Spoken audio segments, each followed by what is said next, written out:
Ninguém gosta de sentir ansiedade, mas a princípio se trata de uma reação natural do nosso organismo a determinadas situações. Uma reação que até certo ponto a gente pode administrar, sabendo lidar com ela. Neste vídeo nós vamos conversar sobre a ansiedade relacionada à vida acelerada, hiperconectada, cheia de incertezas dos nossos tempos. Quais são as suas causas? Quais são os seus sinais? E como ela se amplia com o excesso de preocupação, antecipação e atividade mental. Eu sou Regina Gianetti e lhe dou as boas-vindas ao Autoconsciente. Esta é uma versão em vídeo do podcast que fala de vida interior e ajuda você a se entender melhor. E se você gostar do que vai ouvir aqui, deixe o seu like, inscreva-se no canal e compartilhe com os amigos. O que faz bem para você pode fazer para muito mais gente.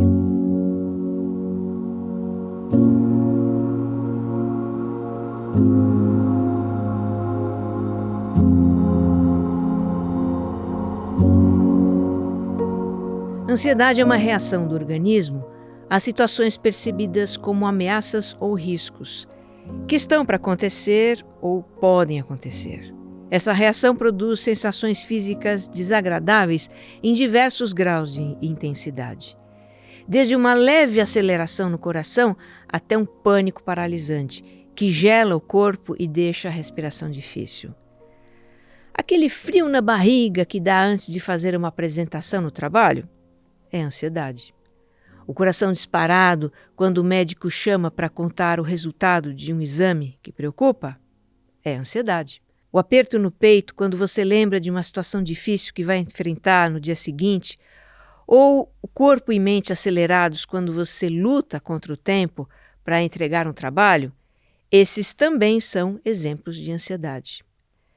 Quando o seu cérebro percebe uma situação potencialmente ameaçadora que está para acontecer ou pode acontecer, ele ativa o sistema nervoso simpático, que deixa o corpo todo em estado de alerta e preparado por uma reação automática de autodefesa, uma reação instintiva, não pensada e muito rápida. O organismo tem um pico de energia que faz disparar o coração, acelera a respiração, aumenta a pressão e manda mais sangue para os músculos, entre outras coisas. E para quê? Para que tudo isso? Para que a gente possa se defender, lutar ou fugir. Pode parecer estranho que o corpo se prepare para lutar ou fugir do chefe quando ele chama para dar um feedback, ou da fatura do cartão de crédito que estourou e a gente não sabe como pagar. Mas vamos lembrar que esse sistema de autodefesa, do qual a ansiedade faz parte, existe há milhões de anos, desde quando os nossos ancestrais precisavam ficar espertos para enfrentar as ameaças da vida selvagem. As ameaças da vida de hoje são muito diferentes, mas o sistema de defesa continua o mesmo. E é bom que continue assim, né? Porque ainda hoje, no século XXI, nós estamos sujeitos a situações que põem em risco a nossa vida. Precisamos nos desviar de um carro que avança o sinal vermelho e vem na nossa direção, ou nos defender de uma agressão, ou ainda sair correndo de um tumulto na rua. Coisas assim acontecem, não é? E o mesmo sistema de autodefesa que nos mobiliza nessas situações também nos deixa espertos para evitar as ameaças subjetivas da vida, como problemas, adversidades, conflitos e etc. Agora, o que explica por que certas situações nos deixam um pouco agitados, enquanto outras fazem o corpo inteiro tremer e o coração parece que vai explodir de tanto bater? É a forma como o cérebro percebe a situação, o quanto ela é ameaçadora. E nisso está implícito o quanto somos capazes de controlar a situação. Algumas podem ser pouco ameaçadoras, outras mais, outras muito ameaçadoras, numa escala de vários graus. E isso pode ser diferente de pessoa para pessoa. Olha, o meu marido se sente ameaçado por lagartixas. Pois é, ele não dorme num quarto com uma lagartixa. E sou eu que tenho que espantar o bicho de lá. Por outro lado, ele cochila na cadeira do dentista. Não está nem aí para o que o dentista faz. E já eu começo a sentir ansiedade na sala de espera, quando eu escuto aquele barulho infernal do motorzinho. Vai entender, né? Por razões muito pessoais, o que provoca ansiedade em um pode não provocar em outro. Mas para todos nós, a ansiedade é a princípio benigna, benéfica, porque visa a nossa autopreservação.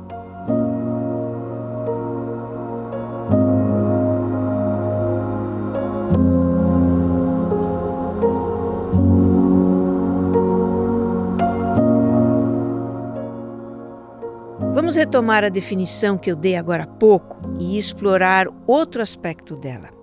Bom, ansiedade é uma reação do organismo a situações percebidas como ameaças ou riscos que estão para acontecer ou podem acontecer. Em outras palavras, ansiedade é um sofrimento por antecipação, certo? Às vezes, é a antecipação de uma situação que a gente sabe que vai acontecer. A consulta do dentista, o feedback do chefe, a hora de saber o resultado de um exame, uma conversa difícil, a tensão antes de receber a sentença do juiz, por exemplo. O tempo corre, a situação que preocupa fica cada vez mais próxima e a ansiedade aumenta porque a gente sabe que aquilo vai acontecer e já começa a sofrer. Às vezes, é a antecipação de uma situação hipotética, imaginada pela nossa mente. Vamos supor que a empresa em que você trabalha está em dificuldades, ou talvez o seu ramo de negócios atravesse uma crise. O fato em si preocupa, gera ansiedade. E então você começa a imaginar desdobramentos dele. E se eu perder o emprego? E se o meu faturamento cai muito? E se eu ficar sem dinheiro? Eu não vou poder continuar pagando a prestação do apartamento, o aluguel? E se eu for despejado? Onde eu vou morar? Ao imaginar essas situações indesejáveis, o que você experimenta? Mais ansiedade. E olha que nem é preciso estar acontecendo uma situação difícil para a gente imaginar coisas ruins para a nossa vida, não é? Um dia a gente pode acordar noiado e, sem nem sair da cama, começa a pensar em problemas, desemprego, doença. Qual é o resultado de ficar pensando e pensando nessas coisas? Ansiedade. E o que a gente começa a perceber aqui? O papel da nossa mente na ansiedade. Por que imaginamos desdobramentos de uma situação difícil que estamos vivendo? Porque pensamos em coisa ruim, como se diz, mesmo quando está tudo bem? É porque queremos nos antecipar a possíveis riscos ou perigos e nos prevenir para evitar sofrimentos futuros. E, ironicamente, ao antecipar perigos e riscos, criamos o quê? Ansiedade. O nosso cérebro não distingue se as situações catastróficas que imaginamos são reais ou imaginárias. Para ele, tudo são estímulos. Se nas nossas divagações imaginamos ameaças potenciais, ele vai ativar o sistema simpático como se aquela ameaça estivesse realmente acontecendo.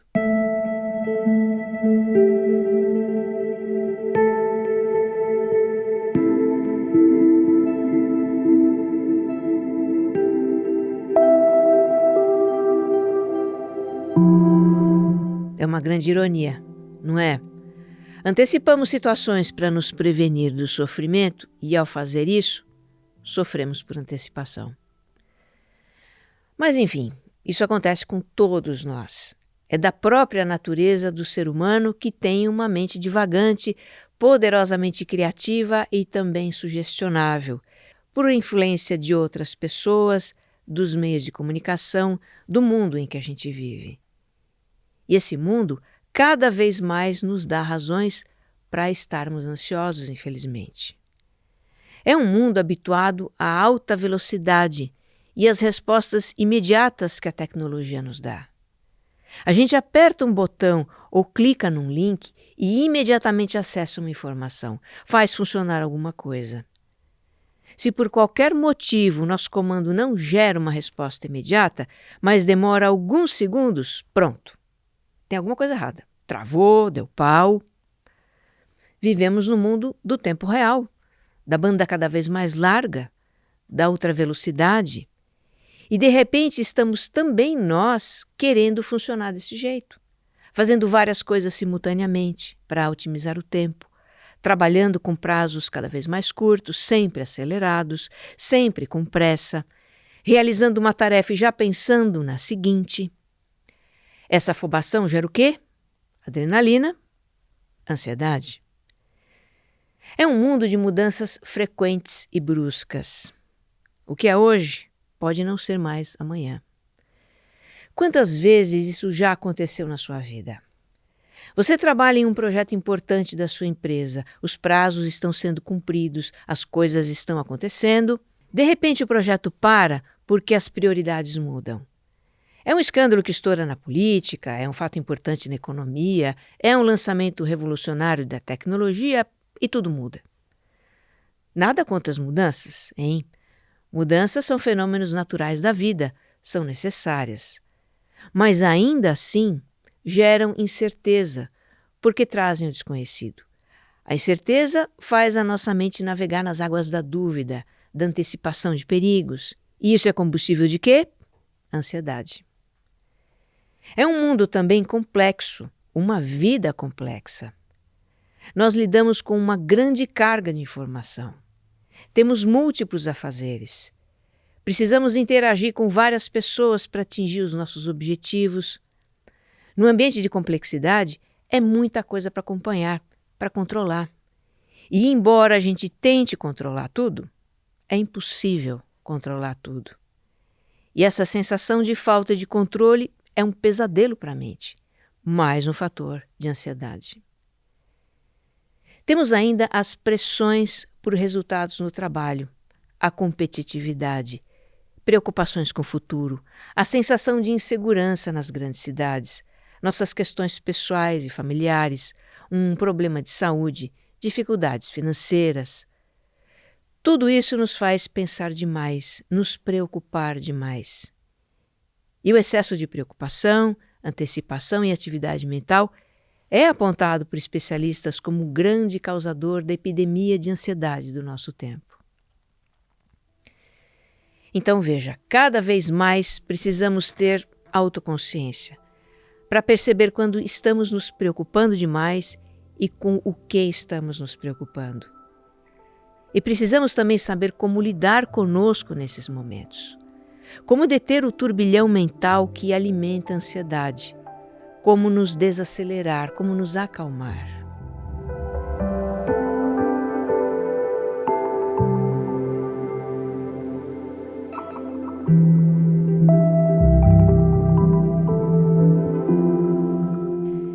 Eu agora vou compartilhar com você 4 estratégias para baixar a ansiedade.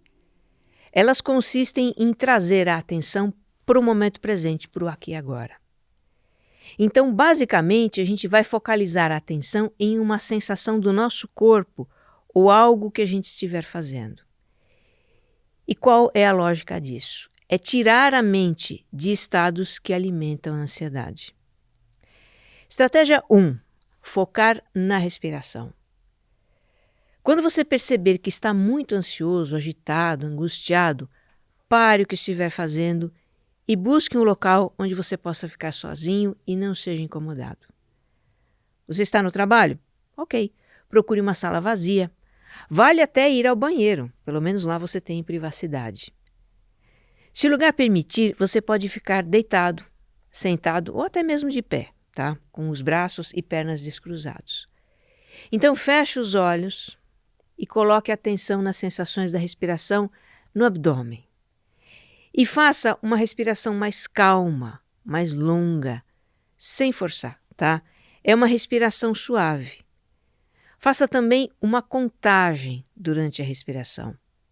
Na inspiração, conte mentalmente. 1, 2, 3.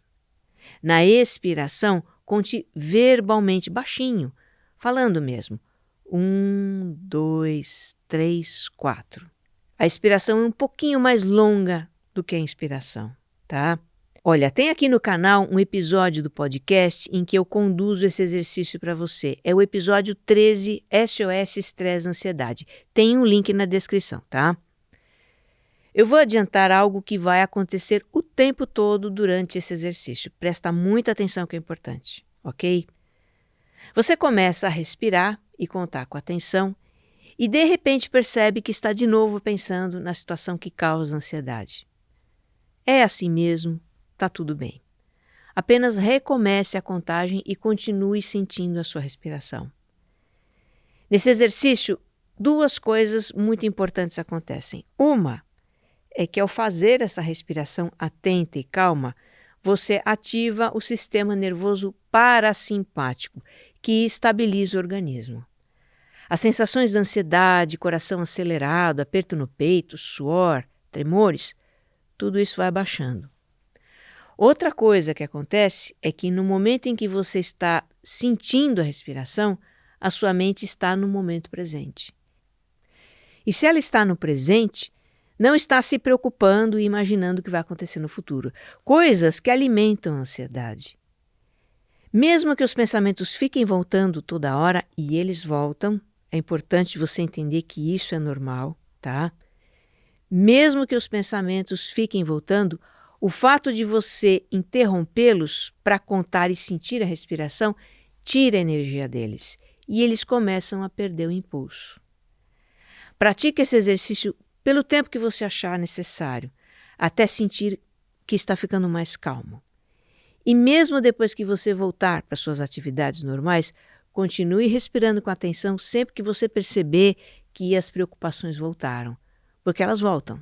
Você também pode usar as outras estratégias que eu vou dar na sequência. Estratégia 2, desacelerar. Eu não sei se você já reparou que quando nós estamos ansiosos, fica tudo acelerado. A velocidade do pensamento, os movimentos, as batidas do coração, a respiração. Nessa situação, a gente acaba atropelando as coisas. Fica mais difícil pensar com clareza, estabelecer prioridades, tomar decisões. Então, da próxima vez que você se perceber assim, desacelere. Faça mais devagar o que você estiver fazendo. Se você está andando ou se movimentando, reduza a velocidade dos movimentos. Se você está comendo, mastigue mais lentamente, mais vezes. Se você está falando, comece a falar mais pausadamente. Eu uso bastante esse recurso para abaixar a minha pressa.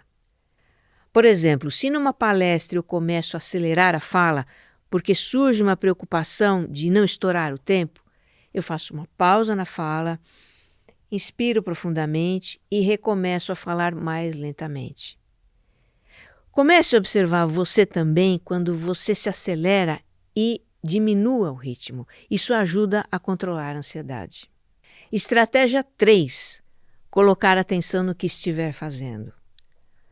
Onde a nossa mente mais viaja é nas atividades mecânicas que a gente executa no dia a dia. Caminhar, dirigir, comer, fazer uma tarefa doméstica, coisas assim. Nessas viagens, a mente pode facilmente mergulhar numa espiral de preocupações. Imaginar situações catastróficas, problemas, um filme de horror. Quem nunca, né? Agora, se você fizer essas atividades com total atenção, você ocupa a sua mente e os pensamentos de preocupação perdem espaço. Toda vez que a sua mente voltar ao estado divagante e as preocupações ressurgirem, é só recolocar a atenção no que você estiver fazendo. Por exemplo, se você estiver caminhando pela rua, observe a sensação do caminhar, os sons à sua volta, a paisagem. Tem uma infinidade de atividades que você pode fazer com atenção plena. Tomar banho, cozinhar, se vestir, cuidar de plantas, se exercitar na academia. Você faz as coisas com mais atenção, desfruta o momento e afasta os fantasmas da mente que vêm te assombrar. Estratégia 4. Direcionar a energia da ansiedade para alguma coisa. A ansiedade nos mobiliza, nos impulsiona para alguma coisa. A adrenalina que é liberada num estado moderado de ansiedade nos dá energia para agir e nós podemos direcionar essa energia para algo produtivo. Vamos imaginar que você está ansioso por uma notícia ou um acontecimento. Em vez de ficar roendo as unhas e só pensando naquilo, faça alguma coisa que mexa com o corpo para descarregar a energia da ansiedade. Vá caminhar, vá correr, faça uma faxina nas suas coisas, arrume armários, gavetas e faça com atenção plena, como na estratégia anterior, que é para a mente não ficar só pensando naquilo.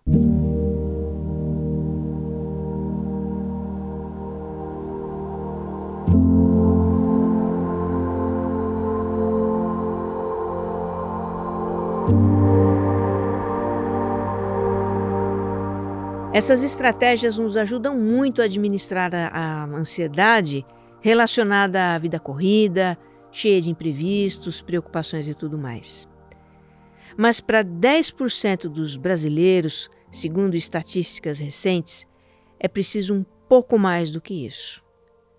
Há muitas pessoas para quem a ansiedade é mais intensa, mais frequente e se tornou um transtorno da saúde mental. Quais são os sinais de que a ansiedade se tornou um transtorno? Por exemplo, preocupação persistente e excessiva, grande dificuldade de se concentrar, dificuldade de relaxar, permanente inquietação, insônia, fadiga, problemas digestivos. Outro sinal que não pode ser ignorado é o ataque de pânico.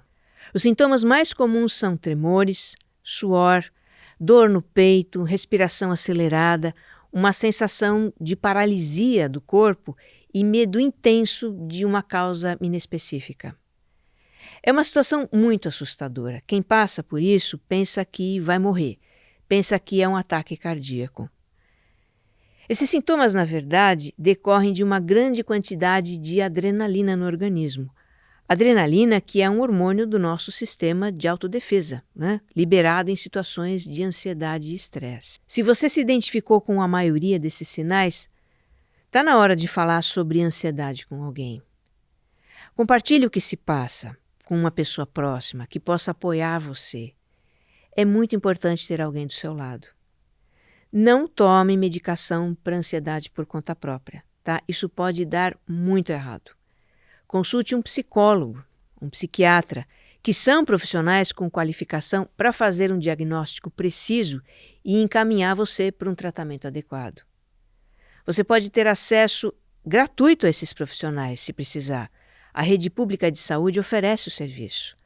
Procure um centro de atenção psicossocial, CAPS, na sua cidade. Olha, os especialistas em ansiedade dizem que o maior obstáculo para a cura é a negação. É a resistência que a pessoa tem em admitir o problema e buscar ajuda. Mas olha, sofrer com ansiedade não é sinal de fraqueza, não é frescura, não é drama. São milhões e milhões de pessoas no mundo afetadas por esse que é um mal do nosso tempo. O mal do século, como está sendo chamado. Não há do que se envergonhar. Se a ansiedade está tornando a sua vida difícil, faça o que é melhor para você. Procure ajuda. Que você esteja bem. Um abraço.